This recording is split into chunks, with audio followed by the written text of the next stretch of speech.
Une musique en continu et un brouhaha permanent. Les habitants de certains quartiers de Bordeaux n'en dorment plus la nuit. Les nuisances sonores font partie de leur quotidien. Il y a énormément de personnes sur la terrasse, avec des débordements un peu partout.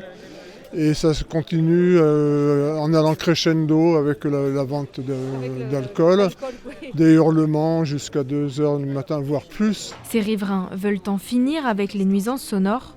Rassemblés devant l'hôtel de ville, ils sont une dizaine à demander l'application des mesures en vigueur, notamment auprès de la mairie.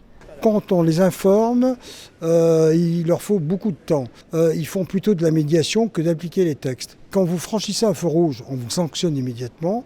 Ici, quand on ne respecte pas la loi, on est dans la médiation. Et la médiation, pour certains, elle dure depuis des années. Et c'est pas normal. De son côté, la mairie admet que certains établissements causent parfois des troubles, mais affirme contrôler et sanctionner lorsque c'est nécessaire.